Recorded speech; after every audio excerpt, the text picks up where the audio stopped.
그리스도를 영원히 섬기는 그 마음을 다르게 표현하면 경건이라고 할 수 있습니다. 오늘 그 경건에 대한 이야기를 함께 나누려고 합니다. 자, 우리 오늘 제목이 뭔가를 좀 볼 텐데요. 우리 오늘 제목 화면에 아직 안 나왔는데 제가 그냥 알려드리겠습니다. 경건입니다. 경건인데 경건에 콧말을 하고 뭐라고 되어 있죠? 확신에 찬 두려움. 경건이 무엇인가를 잘 이해하는 것은 신앙이라는 게 도대체 무엇인가, 신앙생활의 전반을 이해하는 핵심 키워드가 경건입니다. 경건이 확신에 찬 두려움을 기반으로 하고 있다는 말씀 오늘 함께 나누고자 합니다. 우리가 디모데 전서를 이번 주간 묵상을 하는데요. 디모데 전서는 한마디로 말을 하자면 경건의 책입니다. 디모데 전서가 왜 경건의 책인가? 경건이란 단어를 보시면요, 헬라어로는 유세베이아라고 합니다. 근데 유세베이아의 뜻을 보게 되면 그냥 두려워하는 마음입니다. 하나님을 두려워하는 마음에 내가 지배당하고 있는 상태, 그게 경건한 상태입니다. 하나님이 두려워서 하고 싶은 것도 못하고 때로는 하기 싫은 것도 해야 하는 상태. 하나님이 두려워서 거기에 내가 지배당해서 하나님을 두려워하는 마음에 끌려다니고 있는 상태가 경건한 상태입니다. 자, 그런데 이 유세베이아라고 하는 헬라어가 신약 성경에서 몇 번 나오느냐? 총 15번이 나옵니다. 그 중에 5번은요, 베드로가 사용을 합니다. 사도행전에서 설교하는 내용 가운데 나오게 되고요. 또 베드로후서에서는 성도들을 권면하는 가운데 유세베이아라는 단어를 쓰고 있습니다. 그럼 나머지 10번은 누가 쓰느냐? 바울이 사용을 합니다. 그런데 이 바울이 쓰고 있는 10번이 모두 목회 서신에서만 사용합니다. 바울은 여러 서신서를 쓰고 성경의 3분의 2 정도를 저술을 했는데 다른 구절에는 안 나와요. 오직 목회 서신에만 나오는데, 목회 서신이라는 게 뭐냐? 목회자가 목회자에게 써내려가는 서신입니다.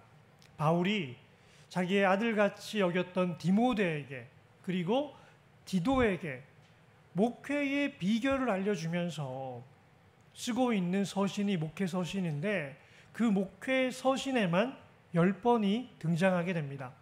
그 중에 8번이 디모데 전서에 나오고요, 디모데 후서에 1번이 나오고 디도서에 1번이 나옵니다. 그러니 신약 성경 전체에서 이 경건이라는 단어가 압도적으로 많이 나오는 서신서가 디모데 전서입니다. 바울이 왜 이렇게 디모데에게 권면하는 목회 서신을 쓰면서 경건이란 말을 계속 반복하고 있을까요? 경건이 있어야지 목회를 승리할 수 있다라는 생각을 하고 있기 때문입니다. 오늘 말씀을 다시 보게 되면 내가 이것으로 형제를 깨우치면 저게 뭘까요? 저게 바로 경건입니다. 저 경건에 대한 바른 지식, 경건의 비밀로 형제를 깨우치게 되면 그리스도 예수의 좋은 일꾼이 되어 믿음의 말씀과 내가 따르는 좋은 교훈으로 양육을 받으리라. 경건이 무엇인가? 그 비밀을 알아가면 알아갈수록 사람이 성장해 간다는 겁니다. 망령되고 허탄한 신화를 버리고 경건에 이르도록 내 자신을 연단하라. 이 경건과 반대편에 있는 것이 망령되고 허탄한 신화입니다. 예수 믿는 줄 알았는데 알고 봤더니 참된 신앙이 아니고 망령되고 허탄한 신화를 믿음이라고 착각하고 살아가는 분들이 있습니다. 그런데 경건이라는 게 무엇인지를 바로 깨닫게 되면 버릴 것은 버리고 취할 것은 취하면서 믿음의 사람으로 연단받게 됩니다. 육체의 연단은 약간의 유익이 있으나 경건의 모양새를 의미하는 겁니다. 신앙생활하는 연조가 깊어질수록 누가 봐도 그리스도인 같아 보이는 그런 의미입니다. 그런데 그런 모양새는 약간의 유익이 있지만 진정한 유익이 될 수는 없고요. 경건이야말로 범사에 유익하니 금생과 내생에 약속이 있느니라. 이 땅의 복과 죽음 이후의 복을 주관하는 결정적인 키워드가 경건이라는 것입니다. 그러기에 이 바울은 이 경건이라는 단어를 연구하면 할수록 감탄을 금치 못하면서 크도다 경건의 비밀이요, 이렇게 경건에 대해서 비밀이다라고 이야기합니다. 그렇지 않다 하는 이 없도다. 그러면서 이 경건의 표본이 누구냐? 예수님이신데, 예수님 그분은 육신으로 나타난 바 되시고 영으로 의롭다 하심을 받으시고 천사들에게 보이시고 만국에서 전파되시고 세상 가운데서 믿음 바 되시고 영광 가운데서 올려지셨느니라. 저 모든 과정을 한마디로 말하자면 예수님은 경건하신 분이다라고 말할 수 있습니다. 예수님이 경건하신 분이셨기에 육신으로 오셨고 영으로 의롭다 하심을 받으셨고 천사들에게 또 만국에 전파되시고 세상에서 경건한 자의 본으로 믿음 받으시고 경건하셔서 영광 가운데서 올려지셨다라고 예수 그리스도의 모든 사역의 비밀을 한마디로 말하면 경건이다라고 이야기를 하고 있습니다. 그럼 경건이라는 게 도대체 어떤 의미일까? 구약적인 전통부터 살펴봐야 됩니다. 이 구약에서는 경건이란 단어가 나오기 이전에 나오는 단어가 있는데 하사드라고 하는 단어가 경건이란 단어의 출발점입니다. 하사드라고 하는 단어는 언약적 사랑을 베풀다입니다. 여러분 언약적 사랑이라고 하니까 되게 어려우시죠?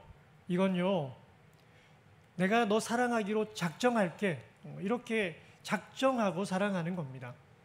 보육원에 봉사를 갔는데 아이들이 입양을 가는데 장애를 입은 아이가 도무지 입양을 안 가고 계속 남아있는 겁니다. 몇 년째 그 보육원을 봉사하는데 다 이별하고 떠내보냈는데 이 아이만 아무도 데려가질 않아요.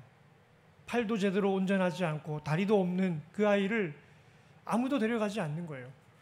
근데 그 아이를 바라보면서 내가 엄마가 할게, 내 새끼 하자, 내 아들 하자, 그렇게 작정하는 거예요. 내 입으로 약속을 주는 거죠. 이게 언약적 사랑입니다. 하나님이 우리를 이렇게 사랑하셨다는 거예요. 우리는 예수님하고 다른 존재입니다, 여러분. 예수님은요, 원래 하나님이시고 하나님의 아들이세요. 우리가 마치 자녀를 낳게 되면 그냥 그 관계는 내 아들이고 내 딸인 거예요. 근데 하나님께서 우리를 어떻게 삼으셨죠? 내 아들도 아니고 내 딸도 아닌데 내 아들 하자, 내 딸 하자, 입양하신 겁니다. 하나님께서 우리의 아버지가 되어 주신 거예요. 내 새끼 하자. 이게 바로 언약적 사랑입니다. 그런데 그렇게 내 아들 하자 하고 집에 데려갔더니 어때요? 그 아들에게 하나님의 언약적 사랑처럼 사랑을 베풀게 되는데 그런 사랑을 뭐라고 하느냐? 이 사랑을 헤세드라고 하는 겁니다. 우리가 구약에서 많이 접하게 되는 하나님의 이 사랑을 헤세드라고 하는데 하나님이 우리를 사랑하셔서 작정하시고 베푸시는 그 사랑, 이 하나님의 언약적 사랑, 하사드에서 나온 명사형이 헤세드라고 하는 사랑입니다. 이 사랑으로 우리를 사랑해 주시는 겁니다. 자, 그런데 이 사랑을 받으면서 그 사랑받는 자 안에 생겨나는 현상이 있습니다. 이 헤세드라고 하는 사랑을 자꾸 받다 보니까 내 안에 나도 모르게 생겨나는 현상 하나가 하시드라고 하는 현상입니다. 하나님의 언약적 사랑을 의지하게 돼요. 하나님이 나를 정말 사랑하시는구나. 그래서 입양되어 온 아이가 처음에는 아무것도 요구하지 않다가 진짜 이분이 나를 너무너무 사랑한다는 게 느껴지면 그때부터 아빠라고 부르고 작은 것부터 요구합니다. 신발끈 어디 없을까요? 공책 어디 없을까요? 가방을 좀 바꾸면 좋겠는데요. 아니, 신발을 통째로 바꿔주시면 좋겠는데요. 아빠 옷도 좀 사주시면 좋겠는데요. 점점 요구하는 게 많아지는 거예요. 이 언약적 사랑의 특징이요, 그런 요구하는 것에 대해서 친절하게 반응합니다. 그래, 내가 도와줄게. 필요한 거 있으면 언제든지 얘기해. 그런데 이 하사드라는 단어가 친절하다라고도 번역이 되지만 어떤 경우에는 책망하다로도 번역이 됩니다. 아무리 내가 낳은 자식이 아니어도요, 내 가슴으로 낳은 자식이면 어때요? 내 자식하고 똑같은 거예요. 그러니까 무조건 친절하게만 대하는 게 아니고 어때요? 내 친아들, 친딸처럼 매를 들고 회초리 들어서 때려야 될 때는 책망하고 때리는 게 언약적 사랑 헤세드의 특징입니다. 그러기에 이런 시편 기자의 고백이 나옵니다. 나는 경건하오니 내 영혼을 보존하소서. 내 주 하나님이여 주를 의지하는 종을 구원하소서. 저기서 경건으로 번역된 단어가 원어로는 뭐라고요? 하시드라고 하는 단어입니다. 하나님의 언약적 사랑을 의지하고 있는 거예요. 내가 아무리 가난해도 아버지가 부자이시기에 해결해 주실 줄 믿습니다. 나는 죽어갈 수밖에 없어도 전능하신 생명의 주여 나를 보존하소서. 내 주 하나님이여 주를 의지하는 종을 구원하소서. 하나님의 헤세드를 의지하오니 그 의지하는 이 마음의 경건함을 보시고 저를 구원해 주소서라고 기도합니다. 그런데 이 시편 기자의 고백이 5절로 가게 되면 우리 5절 함께 읽겠습니다. 주는 선하사 사죄하기를 즐거워하시며 주께 부르짖는 자에게 인자하심이 후하심이니이다. 입양되어서 그 집에 갔을 때 사랑받기 위해서는 늘 이쁜 짓 해야 된다고, 더 사랑스러워져야 나의 이 양부의 사랑을 받는다라고 생각하고 청소도 열심히 하고 공부도 열심히 하고 했는데 어느 날 나도 모르게 큰 잘못을 저지르고 옛습관이 나와서 악을 행해버렸습니다. 그런데도 불구하고 아버지가 사랑해 주시는 거예요. 무섭게 화를 내기에 이제 버림받는구나 했는데 그게 아니고 나의 죄 때문에 가슴을 찢고 아파하고 나에게 회초리를 대고는 더 아파하시는 아버지를 보면서 뭐야, 내가 잘못을 해도 사랑이 변하지를 않네. 그러면서 그 헤세드를 의지하게 됩니다. 하나님의 언약적 사랑을 의지하는 이 시편 기자의 고백이요, 사죄하기를 즐거워하시며, 아빠에게 잘못한 건 마음을 후벼 파는 아픔이지만 내가 아빠에게 잘못했다라고 죄를 짓고도 아빠의 사랑을 믿고 의지하니까 어때요? 아빠가 더 좋아하는 거예요. 너 진짜 이제 나를 아빠로 보는구나. 예전에는 잘못한 거 있으면 감추기 바빴고 나에게 말하지 않으려고 부끄러워서 어떻게든 자기만의 이 짐으로 가져가려 했던 아이가 술술술술 이야기하는 거예요. 다 용서해 달라고. 그때 이것도 거짓말이었고 저것도 거짓말이었고 아버지한테 잘못한 거 많은데 다 용서해 달라고. 이제 끝이죠? 나 자유입니다 하고 좋아하는 그 아들 딸을 보면서 아빠가 더 좋아하는 거예요. 야, 너 진짜 나를 아빠로 믿는구나. 시편 기자가 지금 그 고백을 하는 겁니다. 하나님, 사죄하는 거 힘든 게 아니고 오히려 좋아하시죠. 죄인이 회개하는 거 기뻐하시지요. 천국에서는 잔치가 벌어지지요. 제가 그 믿음으로 아버지께 부르짖습니다. 그렇게 하나님의 사랑, 그 헤세드를 의지하는 하시드의 경건함을 가지고 있는 자, 하나님이 기뻐하실 줄 아오니 하나님의 헤세드로 저의 이 모든 환난에서 건져 주십시오라고 기도하고 있는 겁니다. 자, 경건이 뭐라고요? 하나님의 언약적 사랑을 의지하는 상태입니다. 그래서 이 하시드를 또 뭐라고 하냐? 성도라고 표현합니다. 성도는 하나님의 언약적 사랑을 의지하고 그 사랑에 인생을 걸고 있는 자가 성도입니다. 경건의 비밀 첫 번째입니다. 우리 밑에 있는 함께 읽어보겠습니다. 경건한 자는 죄악 가운데 있을지라도 하나님의 언약적 사랑을 의지한다. 우리가 죄를 안 짓고 깨끗하게 살 때만 경건한 게 아니에요. 심각한 죄악 속에서도 그 죄악 가운데 하나님을 의지할 때 그 사람을 경건하다라고 하는 겁니다. 다윗의 경건함의 빛의 그 절정은 밧세바를 간음하고 우리아를 죽이고 그럼에도 불구하고 회개하고자 하는 마음, 이런 죄악 가운데서 하나님을 의지하고 하나님께 이 죄악을 맡기고자 하는 그 마음이 바로 경건한 마음인 것입니다. 자, 이 경건은 어디에 기반하고 있느냐? 확신에 기반을 하고 있습니다. 하나님이 나를 사랑하신다는 확신이 없으면 경건할 수 없다는 의미입니다. 확신하게 될 때 경건이 생겨납니다. 이 확신이라는 개념이 무엇일까를 잘 보여주는 폭포가 있습니다, 여러분. 이 더운 여름에 어디 폭포 좀 갔다 오셨습니까? 그런데요, 우리가 폭포를 볼 때마다 확신을 떠올릴 수 있어야 됩니다. 확신이라고 하는 이 개념을 보여주는 폭포가 있는데 전 세계적으로 진짜 유명한 3대 폭포 중에 하나라고 합니다. 5글자인데요. 우리 이 폭포를 어르신들이 그렇게 좋아한대요. 이 폭포가 뭔지 아시겠습니까? 나이야 가라! 네, 우리 나이아가라 폭포 한번 잠깐 보고 오도록 하겠습니다. 우리 나이아가라 폭포가 얼마나 이렇게 웅장한지 한번 영상으로 보도록 하겠습니다.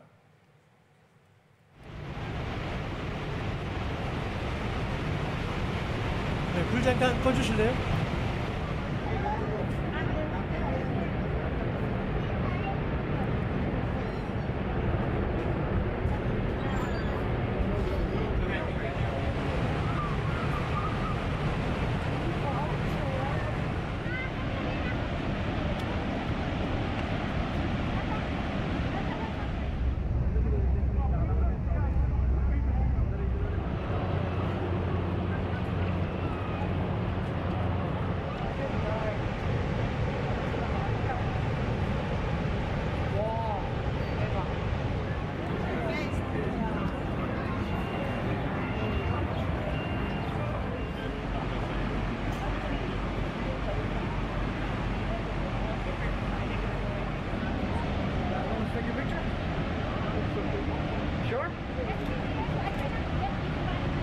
여기까지만 보겠습니다. 어떻게 좀 보는 것만으로도 시원하시죠? 예, 소리만 들어도 마음이 확 개운해지는 느낌인데요. 자, 근데 우리 폭포를 보다 보면 이렇게 짚 라인이라고 해서 케이블카 줄처럼 연결해가지고 쭉 타고 내려가는 거 보셨죠? 우리 성도님들 그런 거 여기 가서 타라고 하면 타실 수 있겠습니까? 저는 절대 안 탑니다. 번지 점프라는 것도 있더라고요. 줄 매달고 막 절벽에서 뛰어내리고. 여러분 그런 거 하시겠습니까?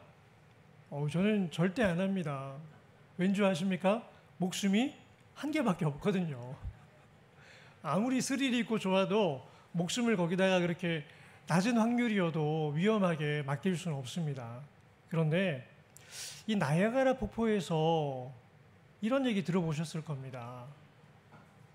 찰스 블론딘이라고 하는 고개사가, 프랑스 출신 고개사인데 1859년에 저기다가 줄을 매고 그 옛날에 거기를 외줄 타기로 갔다는 거예요. 그리고 그 외줄을 타고 이렇게 오게 되면 나이아가라 폭포는 나이아가라 강을 중심으로 이 미국과 캐나다가 갈라지기 때문에 미국에 있다가 줄 타고 오면 캐나다 이렇게 왔다 갔다 하는데, 이렇게 와가지고 사람들에게 이렇게 환호를 받으니까, 여러분 제가 이 줄을 타고 사람도 없고 건널 줄 믿습니까? 하니까 사람들이 다 뭐라고 했을까요? 믿습니다 그러는 거예요. 당신이라면 충분히 뭐 사람 하나 없게 없고도 잘 건널 줄 믿습니다 라고 했던 거죠. 자, 그러면 제가 업어드릴 테니까 지금 제 등에 업혀서 미국으로 건너가실 분 한번 나와 보십시오 하니까 나온 사람이 있었을까요? 아무도 없더라는 거예요. 그런데 그때 제가 가겠습니다 하고 손을 드는 사람이 있었는데, 그게 누구일까요? 이 고개사의 아들. 이런 얘기 설교 많이 들어보셨죠? 제가 그런 설교를 어릴 때 들어가지고 목회를 하면서 어떤 마음이 들었냐면, 그거 분명히 거짓말일 것이다. 목사님들이 은혜 끼치려고 예화를 만들어낸 것일 것이다 하고 그렇게 생각을 했는데요.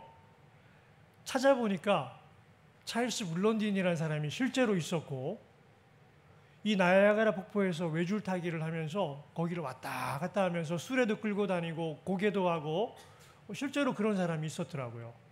그런데 한 가지 사실이 다른 것은 아들이 등에 탄 게 아니고요. 자기 매니저가 탔습니다. 자기 매니저가 나는 믿습니다 하고, 당신이라면 충분히 가능합니다 하고 그 매니저가 등에 업혀가지고 그 매니저를 업고 실제로 저기를 건넜다라고 역사적인 고증이 남아있더라고요. 지어낸 이야기가 아니고요, 여러분. 실제 이야기입니다. 그런데 이 이야기가 우리에게 시사하는 바가 큰 것은 확신이라는 게 도대체 무엇인가. 확신은 다르게 표현하면 믿음이라는 개념인데, 이 믿음에는 3요소가 있습니다. 첫 번째는 지식이지요. 내가 이 외줄을 건너고 사람도 태우고 잘 갈 줄 믿습니까? 믿는다는 거예요. 왜 믿을까요? 계속 봤으니까. 한두 번이 아니고 계속 봤으니까 당신 정도의 실력이면 충분히 건넙니다. 더 무거운 수레도 끌고 건넜던 사람인데 등에 사람 하나 없고 못 건너겠습니까? 우리가 분명히 압니다. 당신은 건널 수 있는 사람입니다. 지식이 있는 거죠. 와,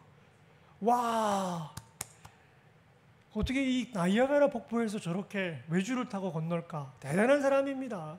감동합니다. 그리고 의지를 들여서 올라타야 됩니다. 그게 믿음인 거죠. 그런데 지금 이 사람들은 지식도 있고 감정도 있지만 뭐가 없을까요? 의지가 없는 겁니다.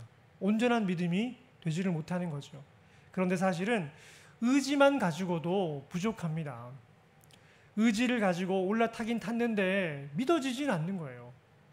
계속해서 두려워 떨면서 정말 죽겠다, 내가 돈 때문에 올라타긴 했지만 믿고 탄 건 아니다. 그러니까 이 매니저가 믿고 탈 수도 있지만, 네가 설사 나랑 같이 가다가 죽더라도 내가 $100만 너의 가족에게 줄게 하고 미리 돈을 건넸다면 그래 죽자 하는 마음으로 탈 수도 있지요. 그 의지만 가지고도 믿음이 성립되지를 사실 않습니다. 그래서 참된 믿음은 지식도 필요하고 감정도 필요하고 의지도 필요한데, 진짜 믿음이라는 건 뭐냐? 신뢰 관계입니다. 하나님을 머리로도 알고 그 하나님의 역사 가운데 감정적으로도 반응하고, 그리고 하나님이 가자 하면 가고 서자 하면 서는 그 순종의 행위를 통해서 하나님과의 관계가 신뢰하는 관계로 변하는 것입니다. 예수님이 이 땅에 오셔서 기도하실 때는 그렇게 기도하시더라고요. 아버지여, 항상 내 기도를 들으시는 줄 아나이다. 막 절규하면서 안 들어주시면 안 됩니다 이렇게 기도하시는 게 아니에요. 너무 믿음으로 알고 있어요. 간단하게 기도합니다. 신뢰관계 속에서 하나님께 기도하고, 십자가를 향해 가시면서도 어떻게 가요? 신뢰관계 속에서 하나님이 나를 붙들고 계신다, 그 믿음으로 십자가를 향해 나아갑니다. 이 신뢰관계가 믿음이라는 걸 보여주는 구약적인 인물이 바로 아브라함입니다. 아브라함이 이삭을 번제로 바치라 하시는, 자기의 아들을 번제로 드리라는 그 하나님의 명령 가운데 고민하는 흔적이 없습니다. 그냥 하나님 말씀이니까 신뢰함으로 아침에 일찍 일어나 모리아산으로 아들 이삭을 데리고 달려갑니다. 그리고 결정적인 순간에 칼을 그 아들의 심장에 꽂으려고 할 때 아브라함아 아브라함아 다급하게 하나님이 부르시고 하나님의 사자를 통해서 말씀하십니다. 그 아이에게 내 손을 대지 말라. 그에게 아무 일도 하지 말라. 내가 내 아들 내 독자까지도 내게 아끼지 아니하였으니 내가 이제야 내가 하나님을 경외하는 줄을 아노라 말씀하십니다. 하나님께서 아브라함을 보시면서 참된 믿음을 확증지어 주신 것입니다. 아브라함이 지식으로 하나님을 알고 하나님의 도와주심 가운데 감동함으로 감정이 반응했고, 또 모리아산으로 나아오는 의지도 있었습니다. 그런데 아들의 심장에 칼까지 꽂으려 하는 이 결정적인 순간에 아들을, 내 생명보다 더 귀한 아들을 하나님께 믿음으로 내어 맡길 수 있는 이 상태는요, 완전한 신뢰 관계에서만 비롯됩니다. 그런데 하나님께서는 그 사건을 보고 경외라고 하는 단어를 쓰십니다. 두려움이라는 단어지요. 경건의 동의어입니다. 그런데 이 경건의 동의어인 경외를 보고 신약 성경 히브리서 기자는 이렇게 표현합니다. 아브라함은 시험을 받을 때에 믿음으로 이삭을 드렸으니 그는 약속들을 받은 자로 돼 그 외아들을 드렸느니라. 이 사건을 경외라고 하는 단어를 쓰지 않고 믿음이라고 하는 단어를 써서 아브라함이 하나님을 경외해서 아들 이삭을 드렸다고 하는 구약적 표현을 믿음으로 드렸다라고 바꿔 말하고 있는 겁니다. 여러분, 이게 믿음의 개념입니다. 하나님을 믿는다는 게 이런 겁니다. 이삭 번제를 다르게 표현하면 완전한 신뢰에서 비롯된 온전한 순종의 제사. 단지 그냥 아들을 인신제사로 드리려고 했던 이방 문화가 있는데요, 하나님이 금하십니다. 그런 걸 받으시는 게 아닙니다. 짐승의 피도 원하시는 분이 아닙니다. 하나님이 원하시는 건요, 하나님을 완전하게 신뢰하고 그 신뢰에서 비롯된 온전한 순종의 제사를 원하시는 겁니다. 행동만 순종하는 것이 아니고 하나님을 신뢰함으로 내 마음에서 정말 하나님을 신뢰한다는 걸 표현하는 것. 그러니 하나님이 이삭 번제를 받으신 겁니다. 이삭의 생명을 취하지 않으셔도 아브라함의 믿음의 제사를 받으신 거고요.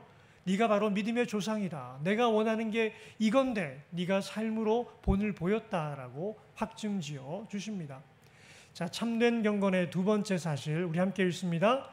참된 경건은 확신에서 비롯된다. 아브라함이 이삭을 바칠 수 있었던 이유는요, 단지 하나님이 두려워서가 아닙니다. 확신이 있습니다.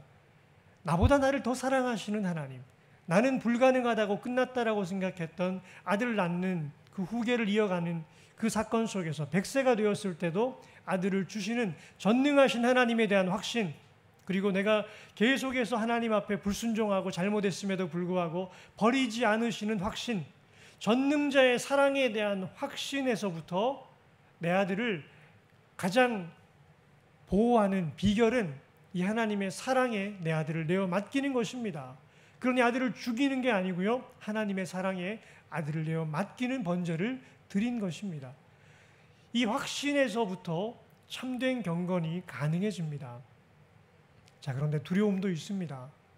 확신만 가지고는요, 참된 경건에 한계가 있습니다. 이 두려움에서야말로 참된 경건이 싹트게 됩니다. 왜냐? 진정한 확신이라면 반드시 뒤따르는 게 있는데 두려움입니다. 어제 혹시 복권 사보신 분들이 있습니까? 맞춰보셨는데 당첨되신 분 있습니까? 당첨되신 분들은요, 제가 표정만 봐도 알아요. 당첨되신 분들이 별로 없는 것 같아요. 복권 당첨되신 분들은요, 교회 들어올 때부터 달라요. 너무너무 기쁘고 즐거워가지고 이제 월요일날 밖으로 가야지 하면서 온갖 상상을 다 하는 가운데 누가 한 대 툭 때려도 기쁘고 목사님 설교가 엉망이어도 기쁘고 그 기쁜 마음을 금할 길이 없는데 그게 바로 확신입니다. 맞춰봤거든요. 그런데 이 복권 어디 있습니까? 내 주머니에 넣어둘 수도 없어요. 집에다가 아무 데나 둘 수 있습니까? 그것도 안 돼요. 어디다 둡니까? 나만 알고 있는 장소에, 그 누구도 접근하지 못하는 곳에, 혹시 집에 불이라도 나면 어떨까 싶어서 쇠로 된 통에다가 담아놓고, 그것도 불안하니까 금고 있는 분들은 금고에 넣어놓고, 그리고 몇 번씩 꺼내봐요. 계속해서 아무도 없지? 그러면 맞춰보고 또 꺼내보고 맞춰보고 또 꺼내보고 닫아놓고 뭐 하는데 아니야? 계속 거기에 매여가지고 아무것도 못하는 거예요. 아무도 안 빼앗아 갑니다. 그럼에도 불구하고 잃어버릴까 봐 너무너무 두려워합니다. 왜요? 진짜 당첨이 됐으니까. 예수님이 진짜 있다고 믿으십니까? 이분이 우리의 죄를 사해 주신 것을 믿으십니까? 우리가 죽으면 천국 갈 것을 믿으십니까? 이 확신이 있는 사람은요, 두려움이 있는 거예요. 이거 잃어버리면 안 되는데. 그런데 우리가 아까 경건을 보니까 내생, 죽어서도 유익하지만 금생에서도 유익합니다. 우리가 어떤 사람의 도움 받는 것보다 전능하신 하나님의 도움을 받는 게 더 큰 도움일 줄 믿으십니까? 아멘. 하나님이 우리 삶 속에 역사하시는 것을 진짜 확신하고 믿으면요, 이걸 놓치고 싶지 않아서 두려워하는 겁니다. 이 은혜를 경험하고 나면 하나님, 부자로 사는 것보다 하나님의 사람으로 살고 싶어요. 건강하게 사는 것보다 주님과 동행하고 싶어요. 이 세상의 영화 누리는 것보다 십자가의 길을 주님과 함께 가기를 원합니다. 그 두려움이 우리를 제자된 삶으로 인도해 줍니다. 자, 그런데 이 확신 없는 두려움을 이야기하는 종교의 병폐가 있는데요. 그게 바로 율법주의입니다.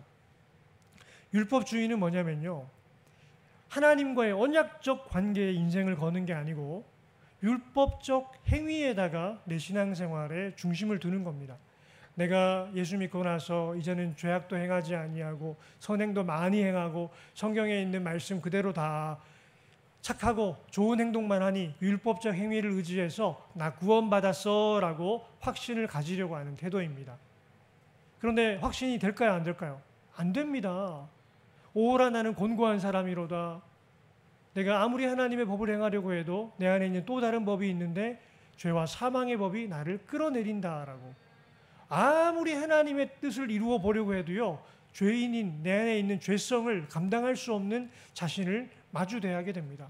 그때마다 나 같은 죄인이 구원받을 수 있을까? 두려움에 빠지는 겁니다. 율법주의적 구원관을 가지면요, 확신 없는 두려움으로 구원받을까 말까, 이 두려움만 가지고 신앙생활을 하게 됩니다. 이 반대편에 뭐가 있을까요? 반율법주의, 방종주의가 있습니다. 실체 없는 확신을 강요하는 태도입니다. 구원은 예수 그리스도께서 우리 안에 인격적 실체로 들어오시는 사건입니다. 그 예수님이 내 안에서 확인되어져야 합니다. 바울도 그러기에 예수 그리스도께서 너희 안에 계시는 것을 알지 못하느냐? 그러면 너희가 버리운 자니라. 주여 주여 하는 자마다 다 구원을 받을 것이 아니니라. 입술로 고백하고 마음으로 믿는다고 하는데 입술로 고백하는 건 뭘 고백하는 겁니까? 주님이 내 안에 계십니다. 내 안에 계신 주님을 보고 나의 주님이라고 불러야 됩니다. 그런데 머리로 지식으로 알고 있는 그 주님을 내가 십자가에 죽었다가 부활하신 주님으로 알고 있다. 근데 그 주님이 어디 계시냐? 실체가 없어요. 그러면 그때부터 두려워 떨어야 되는데 괜찮아. 한번 그렇게 입술로 예수님 고백했으니까 무슨 죄를 지어도 구원받는 데는 지장 없어. 한번 구원은 영원한 구원이야. 우리에게 구원의 확신을 강요하는 이 자체를 반율법주의라고 합니다. 두려움을 인위적으로 삭제해버리는 거예요. 건강한 두려움이 사라지게 되니까 어떻습니까? 마음껏 죄를 지으면서도 회개할 마음도 먹지 않아요. 하나님의 은혜를 강조하면서 하나님의 심판을 망각해버리는 사건. 그게 반율법주의입니다. 두려움이 없는 확신을 양산합니다. 예수님과의 관계가 끊어진 채로 계속 신앙생활하다가 마지막 순간까지 주님을 붙들 생각도 하지 못하고 인생이 끝나버리게 만드는 것. 이게 반율법주의입니다. 우리 신앙생활은 지금 어떤 모습을 갖추고 있습니까? 확신이 있는 만큼 두려움도 커져야 됩니다. 참 그 두 개 상반되는 개념이 이렇게 이어진다는 게 어이가 없긴 하지만 이게 진리입니다.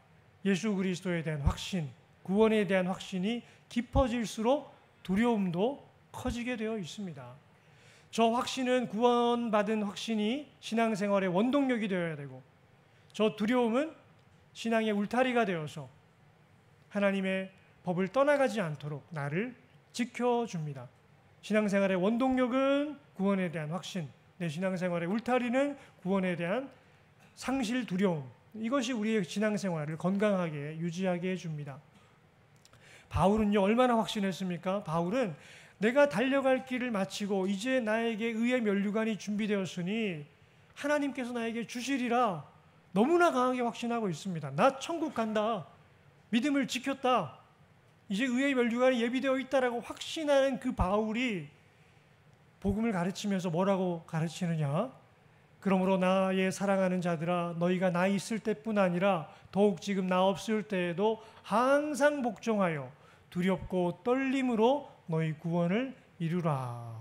너희가 받은 이 구원을 확신하는 만큼 두렵고 떨림으로 이루어 가라라고 말합니다. 이신칭의의 복음을 말하고 있는 바울이 자기 자신은 그 복음을 어떻게 적용하고 있습니까? 내가 내 몸을 쳐 복종하게 하면 내가 남에게 전파한 후에 자신이 도리어 버림을 당할까 두려워함이로다. 진짜 나는 구원받은 사람이라는 걸 알고 있기 때문에 복음을 전하고 있는데 오히려 그래서 버림당할까 두려워하며 마지막까지 믿음의 경주를 게을리하지 않겠다라고 고백하며 바울이 그렇게 복음을 자기 삶에 적용하고 있습니다. 이렇게 신앙생활 해야 된다는 겁니다. 이단 사이비는 어떻습니까? 때로는 율법주의로 다가와서 은혜 아니어도 율법이 뭔가 더해져야 구원받을 것처럼, 또 어떤 경우에는 반율법주의로 마음껏 죄 지어도 구원받는데 지장 없으니까 지식적으로 구원받는, 지식의 깨달음을 구원의 필요 충분 조건으로 이야기하는 게 이단 사이비의 특징입니다. 자, 참된 경건의 비밀 세 번째 함께 읽습니다. 참된 경건은 두려움에서 비롯된다. 얼마나 하나님을 두려워하고 계십니까? 이 두려움이 우리를 하나님 안에서 바른 삶으로 인도해 줄 믿습니다. 이 경건이라고 하는 이 단어를 표현하는 그림이 뭐가 있을까를 많이 고민하다가 드디어 찾게 된 사진입니다.